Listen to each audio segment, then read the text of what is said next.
Oi pessoal, vamos dar início à nossa aula de número 35. Começamos a falar do capítulo 6, falando de segurança nas fundações. Hoje, especificamente, vamos falar da segurança nas fundações diretas. Vem comigo! Bom, pessoal, vamos para a nossa 35ª aula da NBR 6122 de 2019. Meu nome é Christian Porcino, quem vem me acompanhando, agora também me acompanhando no Instagram, no @Christian Porcino. Estamos com publicações diárias de relevância, para nosso meio técnico de engenharia de fundações e contenções, que eu possa, a partir dessas publicações, poder contribuir para o conhecimento, para a divulgação do conhecimento. Focamos aí, nesse tempo, nesse mini curso, nessa leitura guiada de projeto e execução de fundações, que é a NBR 6122 de 2019. Estamos caminhando pela norma, estamos aí trabalhando agora no capítulo 6, segurança nas fundações. Estamos na parte 2 desse capítulo, muito importante, Precisamos ter conhecimento, porque o forte na teoria é forte na hora de resolver problemas. Isso é fundamental para nós. Então, nós passamos, por várias etapas, nós caminhamos, já em alguns passos desse capítulo 6.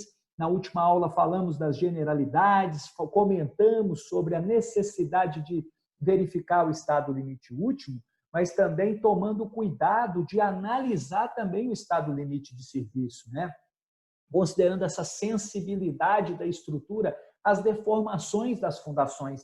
Isso é importante. Estruturas podem ser sensíveis a certas movimentações das fundações, e eu preciso conhecer a minha estrutura, conhecer basicamente a minha estrutura para saber exatamente como ela funciona nessa interação, aos casos que eu preciso realmente fazer uma interação fundação e estrutura. Basicamente, pessoal, nós temos, nessa parte dessa análise, o problema dos recalques. Esses recalques diferenciais, distorcionais, são prejudiciais à nossa estrutura, e nós falamos disso, Comentamos, o que era feito antes aqui nessa região, o que passou a se fazer depois, como se controlou a partir de uma mudança de filosofia das fundações, como mudou o desempenho das edificações nesse mesmo local, a partir realmente de uma melhor avaliação do estado limite de serviço, que provocava perda de estabilidade na estrutura.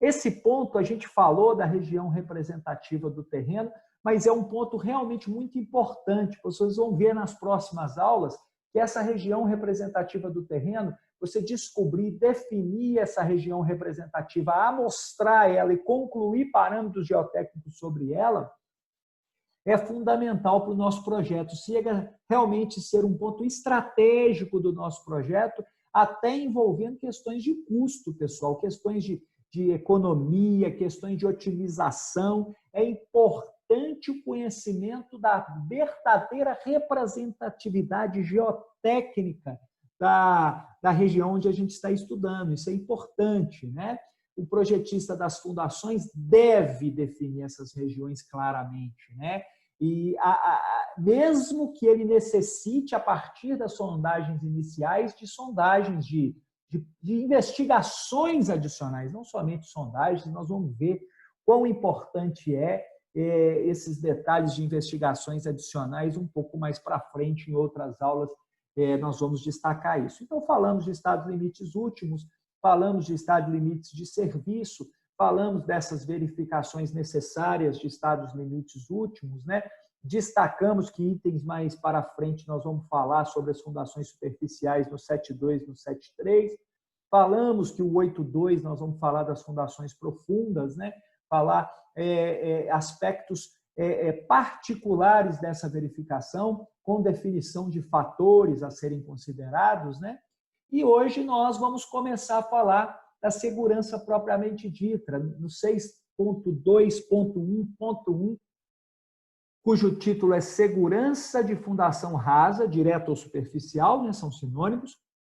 E mais especificamente nós vamos falar de 3 itens: segurança de compressão, segurança de tombamento, tração, deslizamento e seguranças de flutuação. Nós vamos falar de todos esses pontos que é importante. Nós vamos destacar alguns detalhes específicos de projetos específicos, tais quais vertedouros de barragem, barragem de concreto compactado a rolo. Nós precisamos tomar alguns cuidados que algumas especificações técnicas podem sobrepor ao que a norma está falando. O que eu estou falando? Às vezes a norma pede um fator de segurança, mas é um fator de segurança mínimo.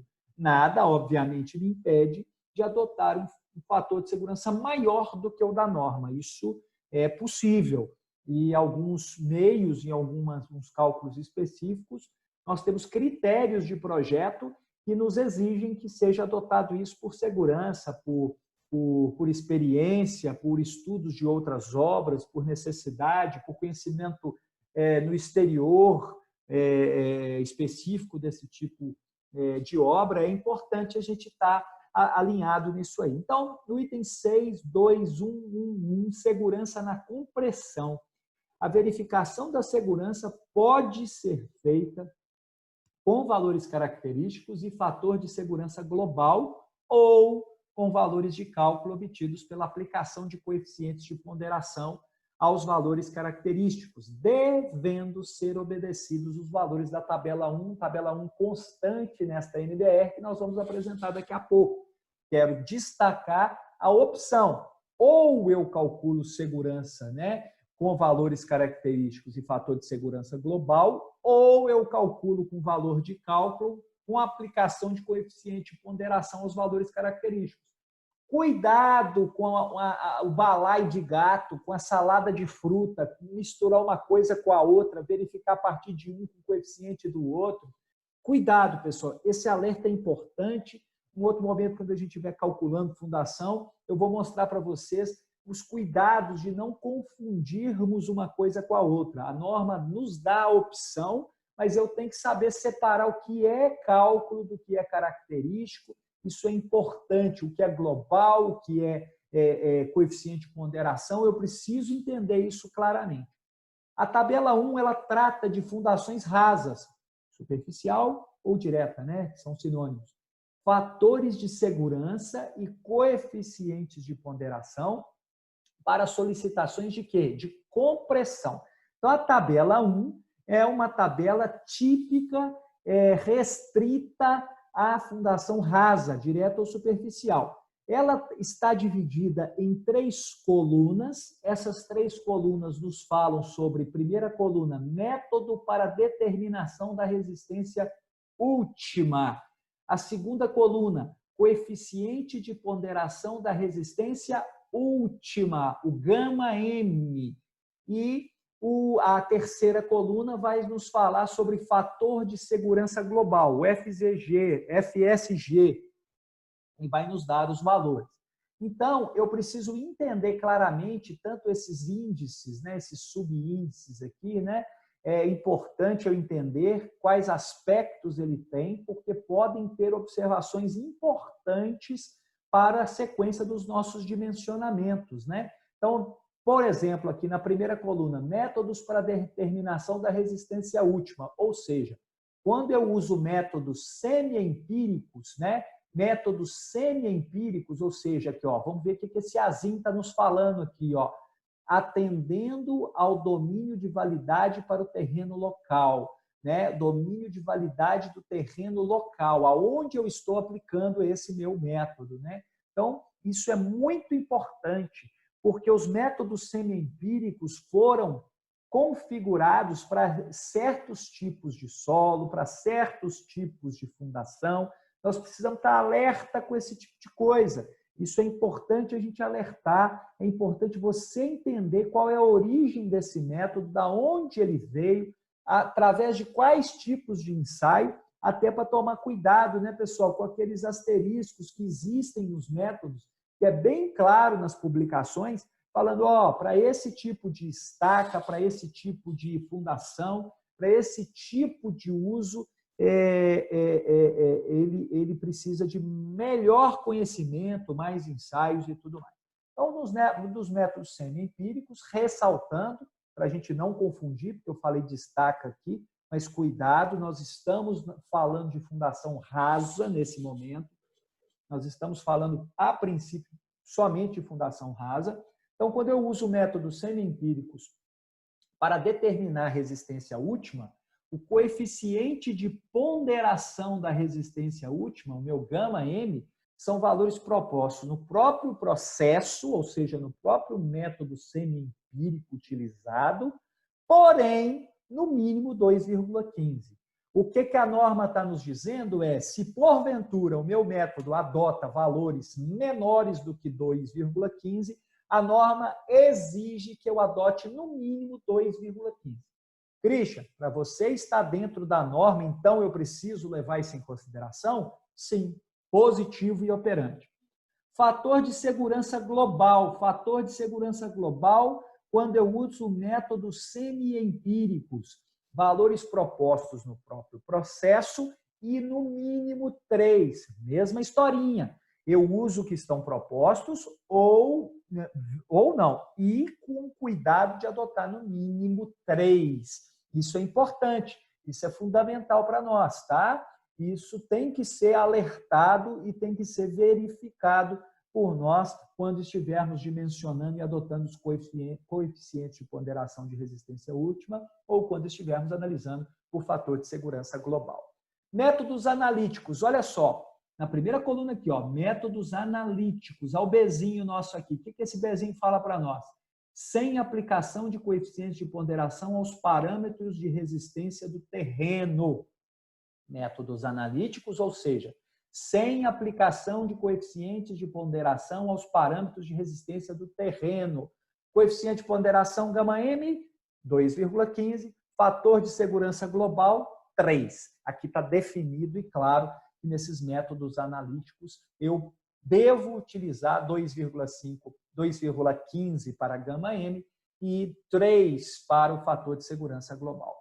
Semi-empíricos ou analíticos, olha aqui o detalhe, gente, isso é muito importante para nós entendermos esse feeling, divulgarmos esse feeling, divulgarmos esse conhecimento, porque o cara da canetinha que faz conta, porque investigação geológica não é custo, é investimento, e ensaios de fundações também não é custo, é investimento. Isso precisa ser bem claro para o empreendedor, que ensaios na fase de projeto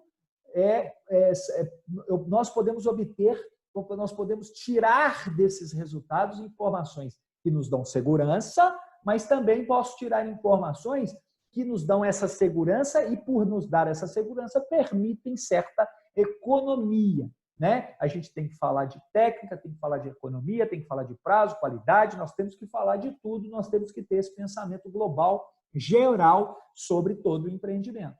Então, olha só, semi-empíricos ou analíticos, o A ou o B, né? Mesma história,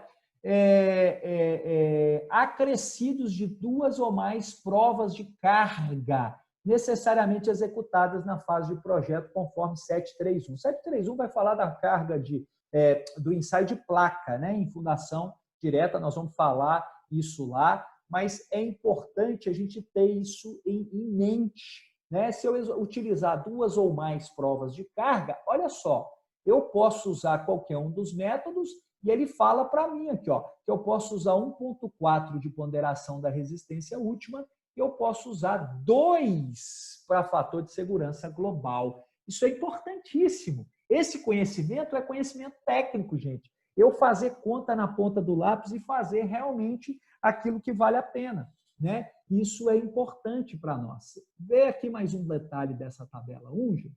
Esse Czinho aqui, ó, em cima do γm, né?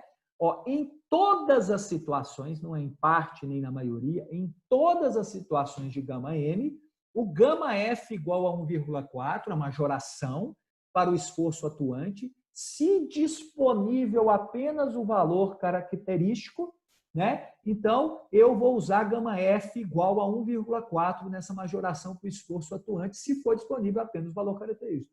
Se já for disponível, né? Se já for fornecido o valor de cálculo, nenhum coeficiente de ponderação deve ser aplicado a ele.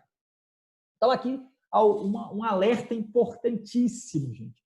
Essa história gama F, gama M, FSG, com ensaio, sem ensaio, isso é um conhecimento importante para a gente usar ao favor da nossa segurança do empreendimento, da técnica, mas também a favor da economia, né? Então, aqui, ó, só destacando para nós, prova de carga sobre placa, esse item 731 chama prova de carga sobre placa, a gente tem até norma específica para isso, mas deixando bem claro, se eu conseguir executar 2 ou mais provas de carga, eu tenho uma redução nesses gama M e no FSG, ok?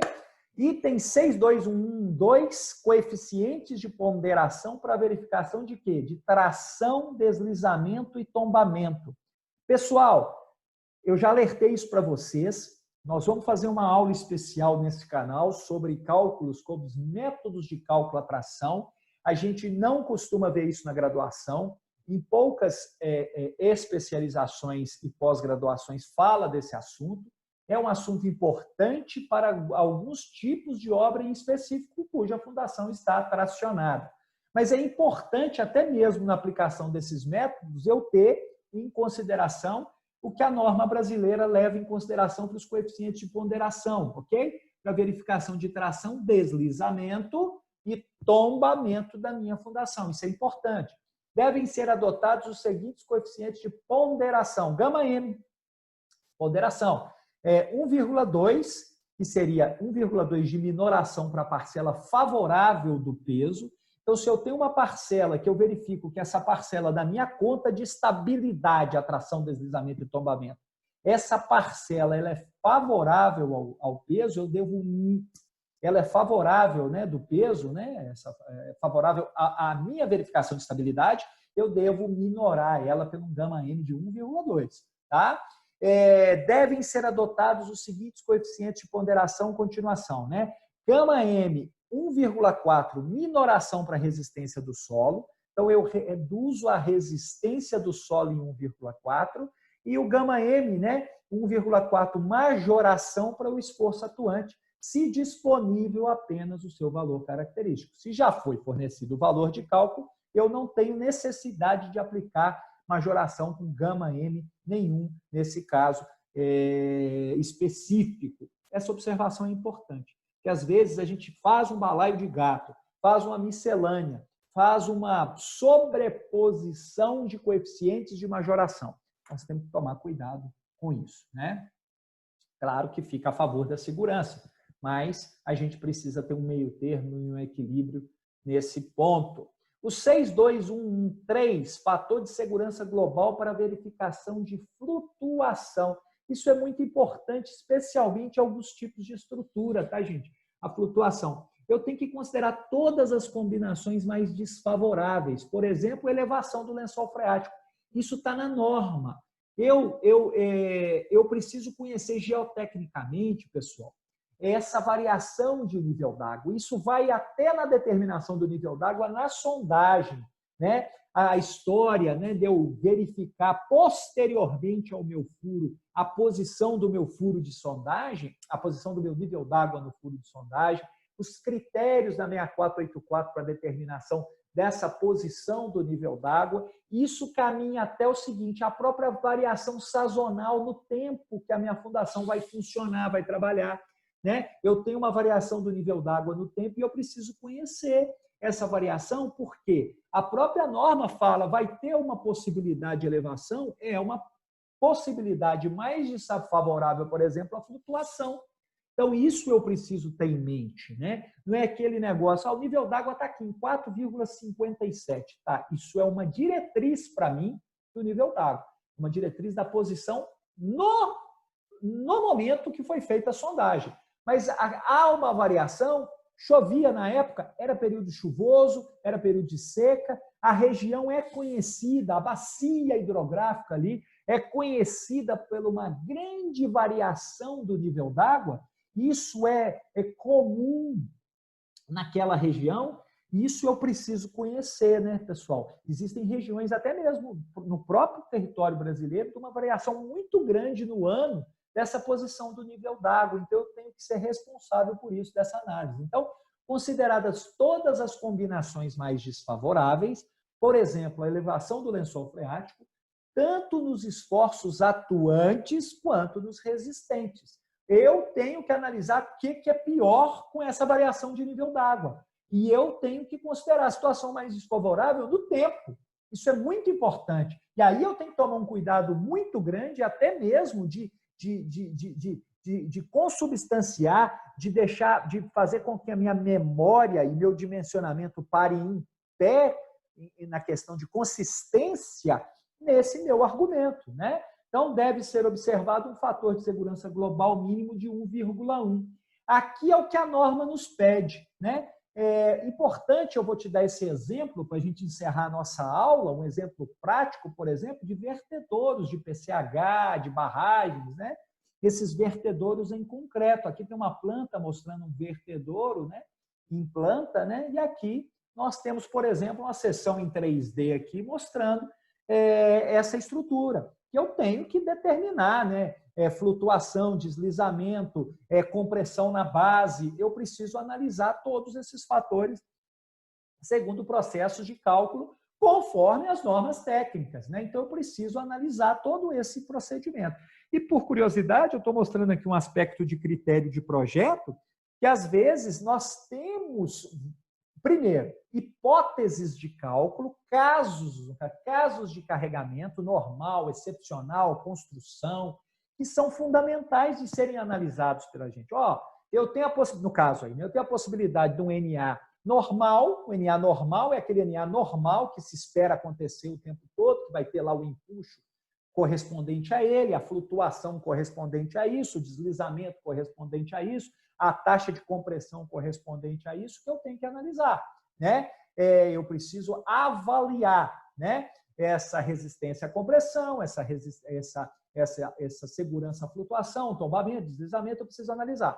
Mas eu também tenho carregamentos excepcionais, né, que eu posso levar em consideração, por exemplo, uma enchente, né, uma subida de NA maximorum, né? Por exemplo, uma ruptura. Se eu faço uma barragem, por exemplo, eu posso ter uma ruptura de uma barragem de rejeito, por exemplo, eu fazendo uma barragem de concreto compactado a rolo, para suportar essa ruptura por segurança, eu tenho carregamentos de empuxo de lama, né? Algumas coisas assim que eu devo considerar nas minhas análises, né? Carregamento de construção são hipóteses que vão acontecer na fase de construção, né? Eu preciso analisar tudo isso e eu posso ter fatores de segurança em função dos casos de carregamento. Evidentemente, né, gente, nenhum desses fatores de segurança, né, podem ser menores do que o exigido por norma, né? Por norma. Então, assim, é importante eu conhecer critérios de projeto específicos, mas eu preciso ficar de olho na norma também. Se os critérios de projeto tiverem mais conservadores, e é uma exigência do cliente, né, a mais, né, do que a norma, joia, beleza, vamos adotar o critério. Mas se eu tiver alguma coisa que tiver inferior à norma, eu tenho que tomar muito cuidado, né? Muito cuidado com isso. Terminamos a nossa 35ª aula da NBR 6122 de 2019. Estaremos continuando na próxima aula com a segurança nas fundações, do capítulo 6. Falaremos mais um pouco sobre isso. Espero que estejam gostando. Deixe o seu like, divulgue o canal, compartilhe a informação com os colegas. Me acompanhe também no Instagram, @ChristianPursino. Eu conto com a participação de vocês com perguntas, com questionamentos, com divulgação. Vamos divulgar a engenharia de fundações, divulgar a engenharia de contenções. Espero que eu possa continuar contribuindo com humildade, com tranquilidade, passo a passo, item a item, poder ensinar para vocês e aprender também com vocês sobre engenharia de fundações, sobre a NBR 6122 de 2019, projeto de execução de fundações. Gostaram dessa aula 35? Na próxima aula vamos dar sequência na segurança das fundações. Espero contar com você acompanhando meu Instagram. Deixe o seu like, inscreva-se no canal e um forte abraço e até a próxima aula!